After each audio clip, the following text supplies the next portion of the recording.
I'm Avery, a 29-year-old housewife. My spouse, Daniel, and I have been married for 1 year. We met at the party, Yan dating, and married approximately a year later.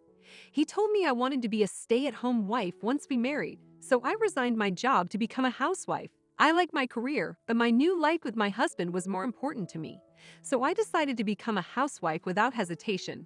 We enjoyed wonderful days after we got married. Every day, I fixed lunch for my husband and prepared extravagant dinners. I was delighted when my husband complimented my cooking, stating, "Avery's cooking is really delicious." At the time, his job was secure, and he always left on time and returned home early. So we got along great and had enjoyable lunches together.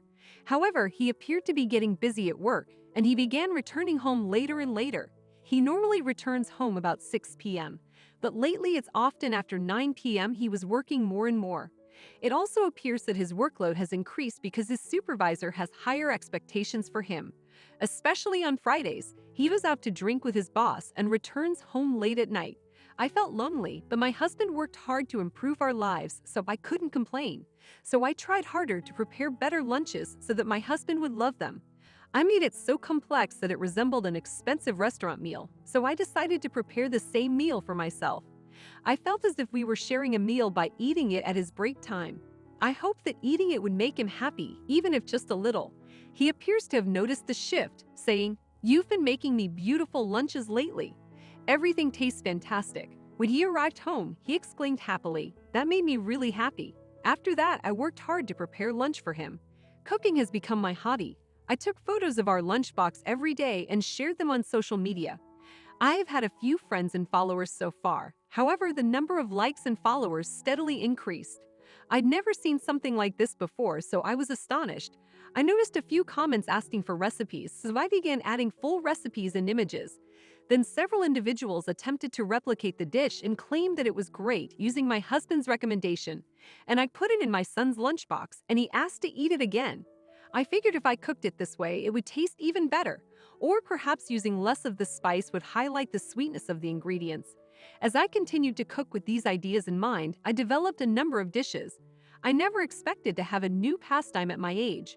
My husband was as busy as ever at work, working overtime or on holidays, so he came home less than usual. But when I was alone, I studied nutrition and became a licensed nutritionist, so I wasn't as lonely as I expected. Time flew by so quickly, and it had been 2 years since I married my spouse. I felt it was time to have a baby and discussed it with him. But he simply answered, "Well, maybe." My husband's reaction surprised me because we had discussed having 2 children before we married. Does he think he wants children, but it's not the proper time yet? Or did his thoughts change? I was a little sad since I thought we were not communicating properly as a pair. My husband seems to be less interested in me than he once was. Even when I want to make love with him, he says, "Sorry, I am tired." He stopped talking about the lunches I prepared. I wondered if we grew tired of married life and started to feel lonely. Then one day he made an unexpected observation. "Avery, don't you usually prepare overly extravagant lunches?" "What? I dislike it when you spend my money. Do not call it a waste of money. Besides, I don't spend too much money. I provide delicious lunches using fairly affordable components. That is impossible. Making sandwiches that look and taste excellent would require a significant investment." No, this is not true. Just a little creativity and planning may make a tremendous difference in taste. Do not lie. You always photograph your lunches and publish them on social media, right? What? I didn't think my husband knew that, but he did not appear to have seen everything. Stop thinking about how to make things appear beautiful on social media. It's embarrassing that my wife spends all of our money to earn a lot of likes. I cannot let my wages be used to satisfy your desire for approval. Why are you saying that? I don't utilize SNS for that. At first, I was simply uploading photographs that I thought looked good. And now I'm attempting to see how wonderful I can make them appear and taste while using acceptable ingredients, so that others can readily reproduce the recipe. No matter how much I tried to explain, my husband could not comprehend. There's no need for excuses. 100 per month for food is sufficient. What? I was stunned. It would be exceedingly tough to maintain food prices around $100 for 2 individuals. My spouse rarely cooks, so he doesn't know how much food costs. I also need to buy beverages, seasonings, oil, and so on. It's impossible to keep it under 100. Wait, it is impossible. Why not? You've been cooking for a while, haven't you? If so, you should be able to accomplish it.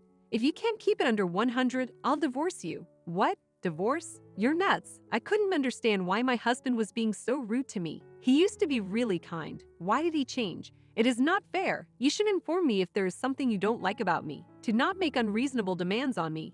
I attempted to make him understand, but he refused to listen. You're the type of person who believes it's impossible from the start and won't even try, right? I didn't realize you were such a pitiful individual. I knew you were cooking to fulfill your desire for approval.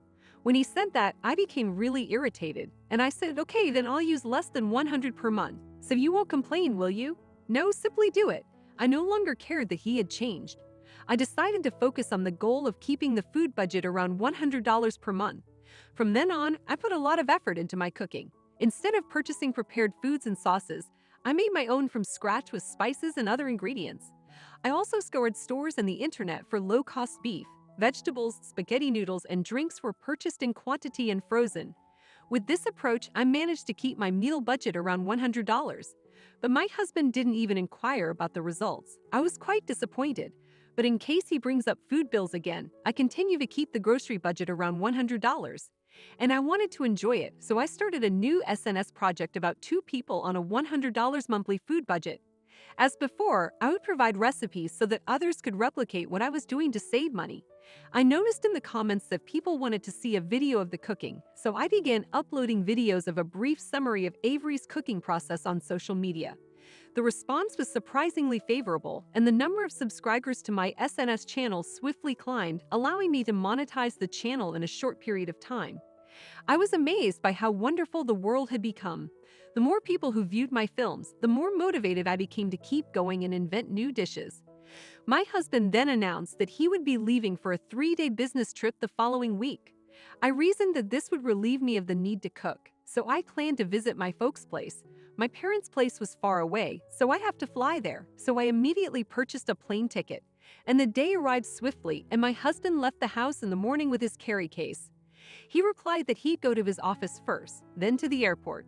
I too went to the airport with my luggage shortly after he left. My luggage was compact enough to fit into my backpack, allowing me to leave the house swiftly.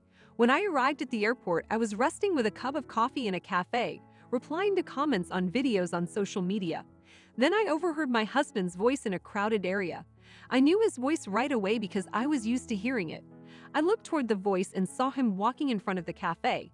I was ready to contact him when I noticed a strange woman strolling by him, gripping his arm like they were intimate. I couldn't take my gaze from them. That was certainly my spouse. Was he having an affair? Was it a deception to say he was on a business trip? I couldn't believe what was occurring and froze for a while. The time for my flight had arrived, so I returned to my parents' house with a cloudy sensation. My parents greeted me pleasantly, but they noticed my melancholy expression and inquired about what had occurred. They were quite angry with my spouse. After that, I felt better and loved my stay there. My mother's cuisine was amazing, and I vividly remembered trying to cook like her when I first moved out on my own. After relaxing there, I came home and quickly ordered that a detective agency probe my husband. It was good because I had a lot of advertising revenue. A few weeks later, they discovered that my husband was having an affair. The woman was presumably a junior colleague at work, and their relationship appeared to have lasted about 6 months. It was around this time that my spouse started working overtime and weekends. Did he instruct me to save money on meals because he was overspending on the woman? I was furious. He told me to go on a wild expedition because he wanted to spend more money on her. I was determined to get back at him. The following day, I stopped cooking for him. He asked, "Hey, where is my lunch?" It's difficult to keep a food budget around $100, so I gave up cooking. Huh? What should I buy with this? You can purchase a cheap hamburger. You have got to be kidding me. That will not satisfy my hunger. Even if the food budget is $100 per month, I could use more. 2 for 5 days a week equals $40 per month, and with the remaining $60, I must prepare dinner every day for a month. You could achieve it if you ate French fries every night. You have got to be kidding me. I'll get sick if I continue to eat such harmful foods. However, dinner would have to cost less than $1.50 in order to stay inside the $100 cap. $1.50 every day equals $45 for 30 days, which includes lunch. The temperature has already reached 85. We have to keep our drink expenses under $15 for 30 days. My husband now understood how difficult it was to stay below the $100 grocery budget. Wait a minute, So all of your lunches and dinners cost more than $100 a month. No, I maintained it within 100 because I worked so hard. So why don't you just continue doing that? I do not want to. You will not be my husband anymore. That's why I told you how to keep your meal bill under $100 without me. What? What do you mean? I showed him the divorce papers. Divorce? Why did this happen so suddenly?